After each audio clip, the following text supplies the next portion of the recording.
The monk mind is calm and composed. The monk mind knows to be focused and aware. The monk mind knows. So everything in this book and everything that we're talking about is the transformation from the monkey mind that we experience to the monk mind. The monkey mind is almost the enemy to the monk mind. It's the opposite. Yes. And how does someone who is living in a sense of scarcity, because there are people living in scarcity where they're unable to pay their bills, they're unable to provide food for their kids, they're single moms, they're stressed. They're stressed, they're overwhelmed. It's hard to get into a sense of abundance when you're in scarcity and stress. So how does someone find purpose in chaos when they can't even get out of the thinking because they're just trying to survive? Yeah.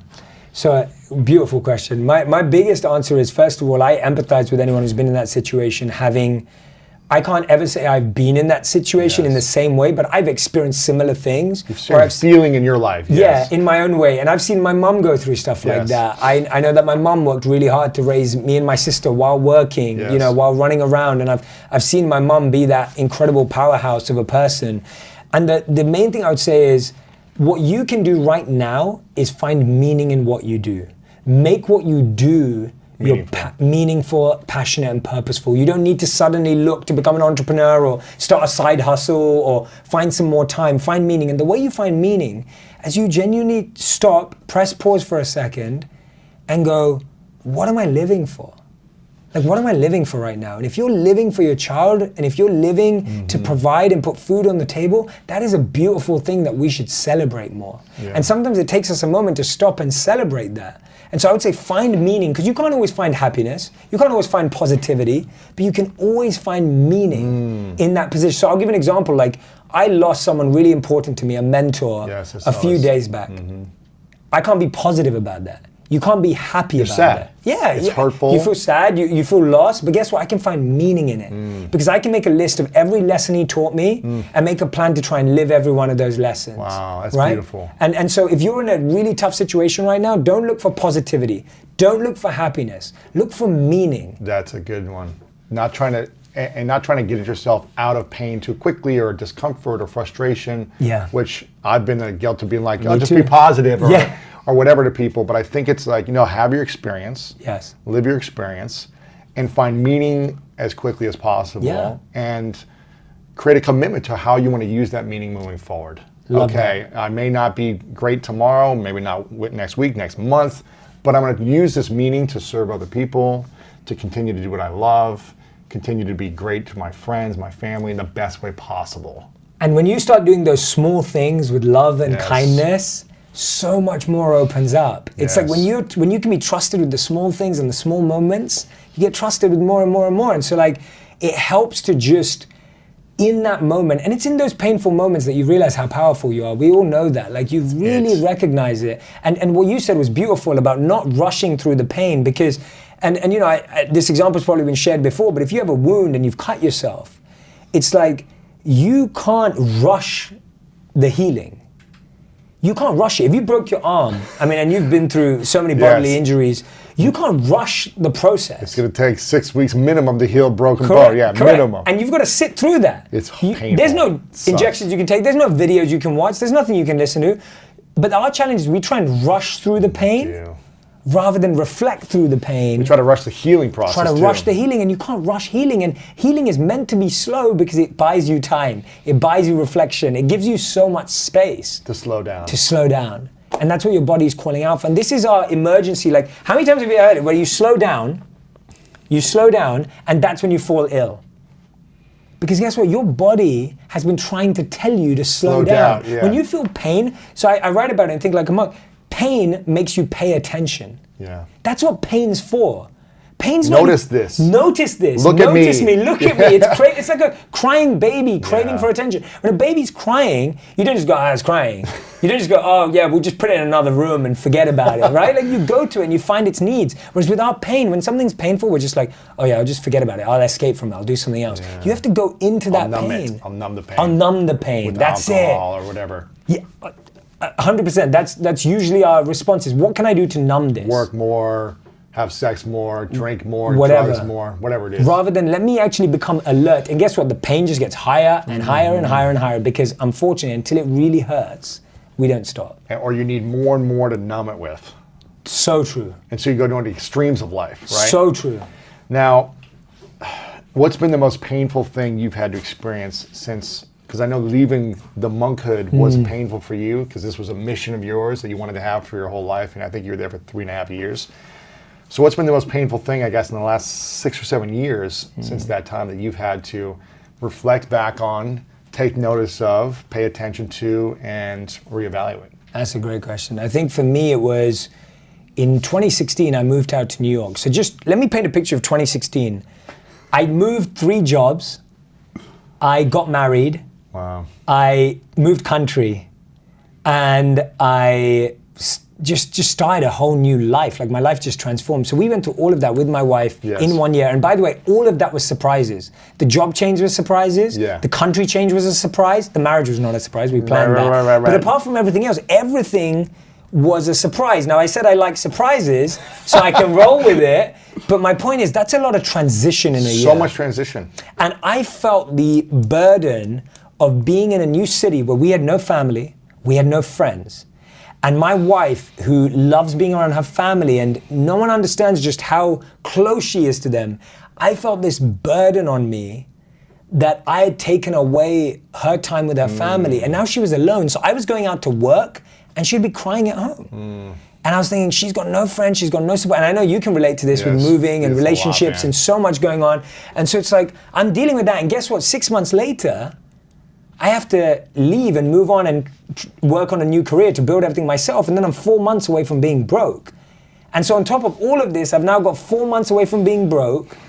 I've got enough money saved for 4 months to pay for rent and groceries, and that's it. In New York City, and that's it. And guess what? Even on top of that, I've got 30 days before my visa runs out and I'm kicked out of the country. So I can't even live here anymore.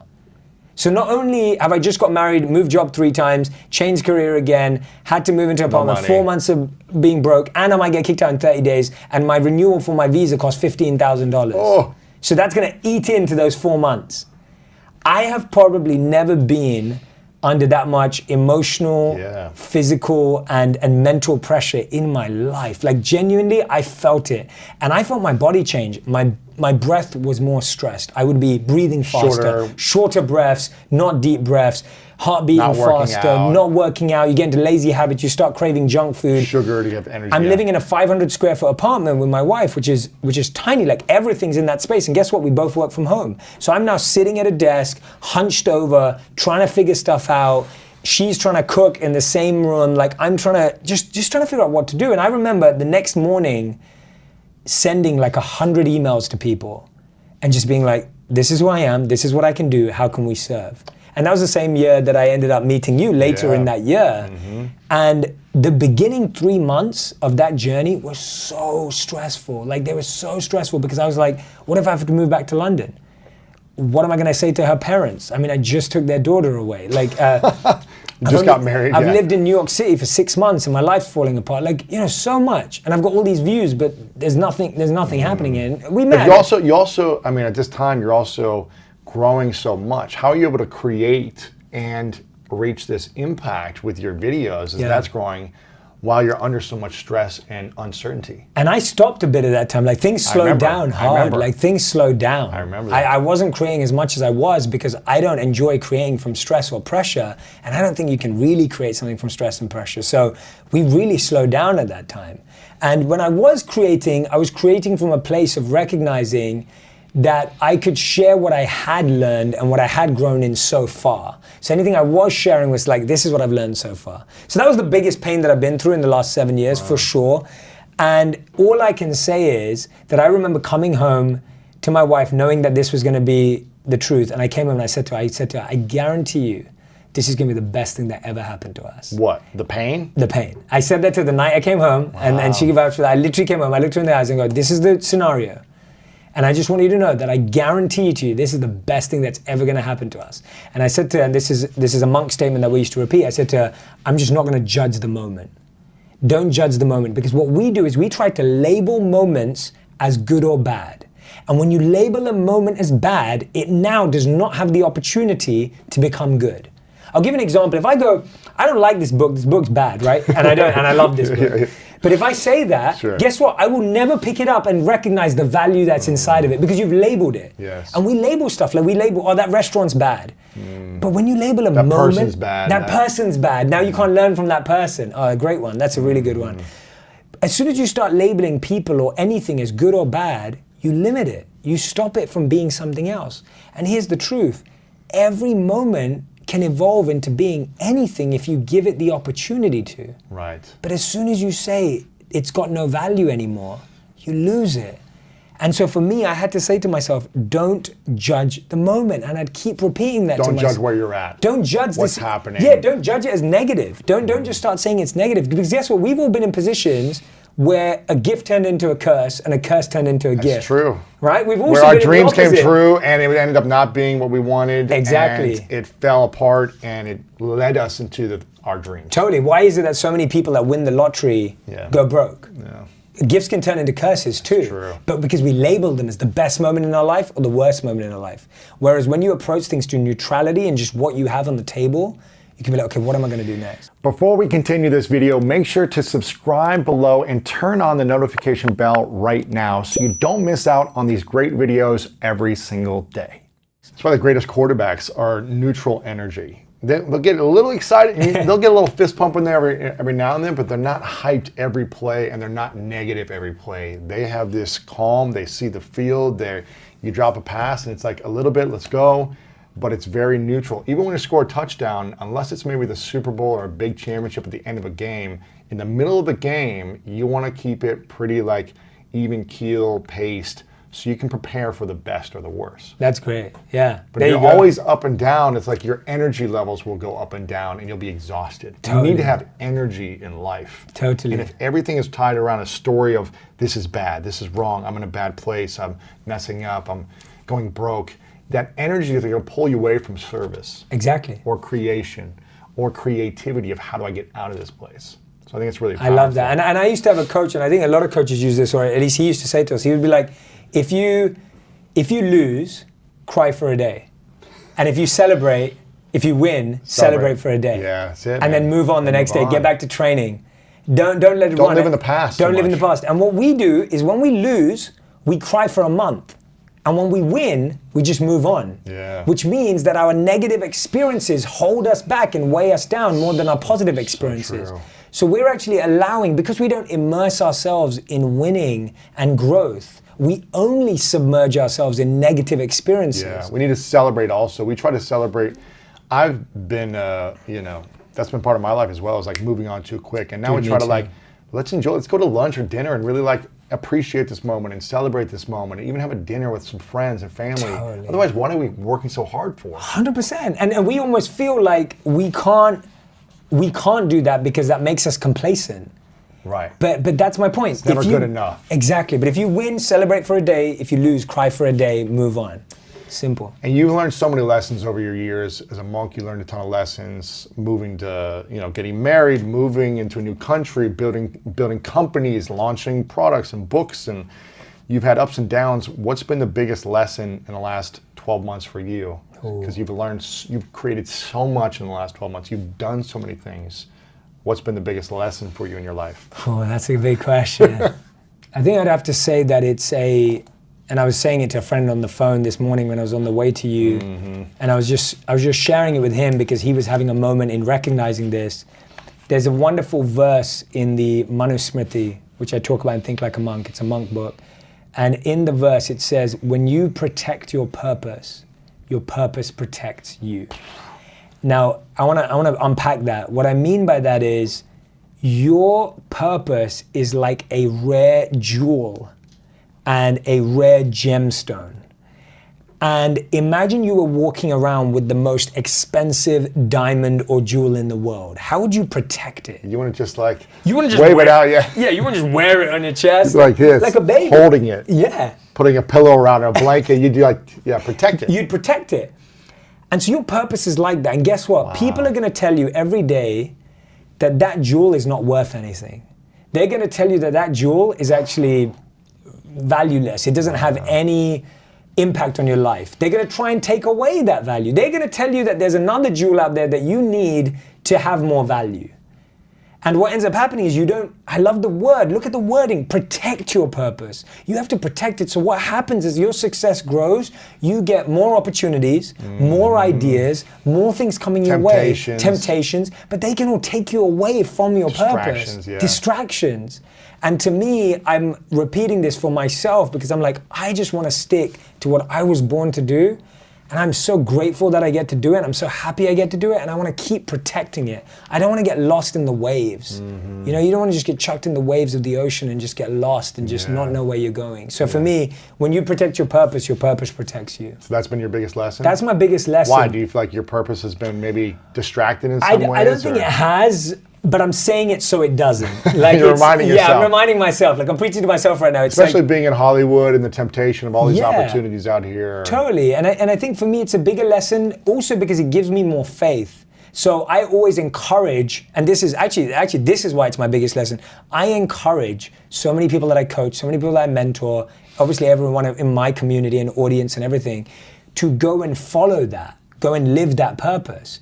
And I see time and time again that when I see people trying to live their purpose, they are protected, that things work. When you're playing in your dharma and your purpose, things work, things move, you feel momentum. They happen. And I'm not saying they happen without effort, but they happen, they move. Whereas when you're not, you just constantly feel like you're grinding up against, you know, a war. I know, challenges. Just constant. So what is your purpose and when did you discover it? Good question. What is my purpose is simple. It's always has been not since the beginning because I discovered it afterwards. My purpose is making wisdom go viral. And I've stuck with that and I've kept it that way because to me, and there's more to it, making wisdom go viral through entertainment, I would say is my purpose because I believe that that is something that is uniquely my goal, impact, and service. Yeah. And the beautiful thing is I'm not limited to a platform. So that can be books, it can be podcasts, it can be TV shows, it can be movies. It's not limited. And this I learned by reading. I was reading after, and this was after my video started to get seen. This wasn't before I did it. It wasn't like I sat down and I wrote this fancy tagline. I was reading Salim Ismail's book called Exponential Organizations. And in this book, he talks about something called an MTP, a massive transformational purpose. And he says that every major person, organization in the world has an MTP. So an MTP has to be aspirational, it has to be massive, and it has to be service and purpose-based. So Google's is organizing the world's information. Notice it doesn't say we're an SEO company. Right. Notice it doesn't say we do Google ads. Right. They're organizing the world's information. That's how big they're dreaming. And when you're organizing the world's information, you can do driverless cars, you can do Google Glass, you can sell Google ads, whatever it is. And so TED's is ideas worth spreading. That's what they are. That's what they're about. So Jay Shetty is making wisdom go viral. Yeah. That's what I'm dedicated to. So when did you discover it? Because it wasn't when you were 10. It wasn't when you were 21 in college. I'd say I was 30, probably 2-3 years ago. So I'm 32 now. So I'd say like 2-3 years ago is when I discovered it. So 30 years old is when you discovered your purpose. Correct. So what was your purpose before that? My purpose before that was finding my purpose. Like it's like that process of just like, my purpose before that was 14 years. So I've been online for 4 years. I've spent 10 years offline talking about the same stuff, sharing the same messages in talks, in universities, in small seminars, in coaching and mentoring. Like I've been doing the same thing for 14 years. But I didn't realize it was my purpose until very recently. But I just did what I enjoyed and naturally tried to get better at it. So if we don't know what our purpose is and we're working towards finding our purpose, it's okay. That's actually where you're gonna spend most of your life. Discovering what your purpose is. Totally, and that's the best bit. Because I think a lot of people are like, well, I don't know what my purpose is. Totally, there's so much pressure. How do I find it? The pressure of finding your purpose will stop you from finding your purpose. Literally, the pressure is so heavy. And that's why it's not about finding that. It's just starting with the basics. What am I good at? And I talk about it, and I break down Dharma in here, and I talk about what are your passion, what is your expertise, what is your compassion, because that's really important. What is your compassion for the world? Like, what problem do you want to solve? People will say, there's so many things I could do, there's so many things. I'm like, my question is not what causes you the greatest joy.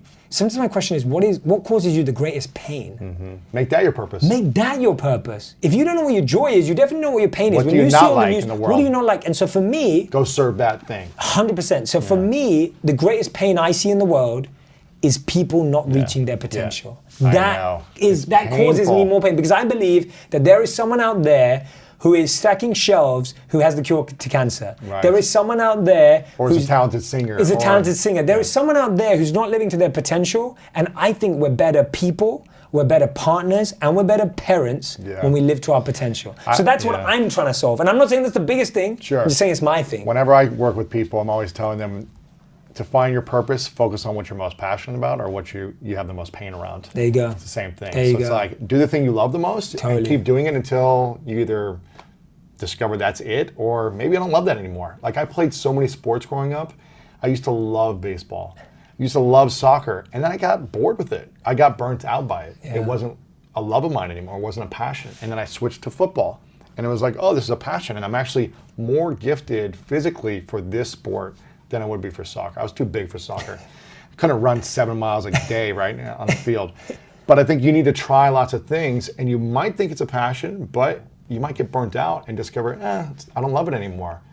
What else is there? And keep trying new things. Like you said, 8 new things a month. Yeah. Till you discover. And it might take you until you're 30, 40, 50, right? And that doesn't matter. Yeah. Like, it doesn't matter. Like, the fun is in the growth and the journey and like, for me, the last 10 years before this happened, and my life changes, like, those were fun. I was happy. Right. I wasn't unhappy because of that, because I didn't didn't know the exact purpose of your life. Yeah, exactly. And now I'm very clear on it, and I'm happy for it to evolve too. Mm-hmm. Like, I don't think it has to stay the same. I may sit with you in 2 years' time and tell you something completely different. Right. And I'm okay with that.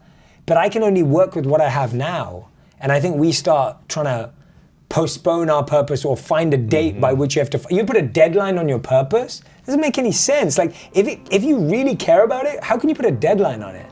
You just keep working towards it. You can always stay hidden. You can guard yourself. You can protect yourself, and even protect that part of yourself that thinks that it can leave if things get too bad.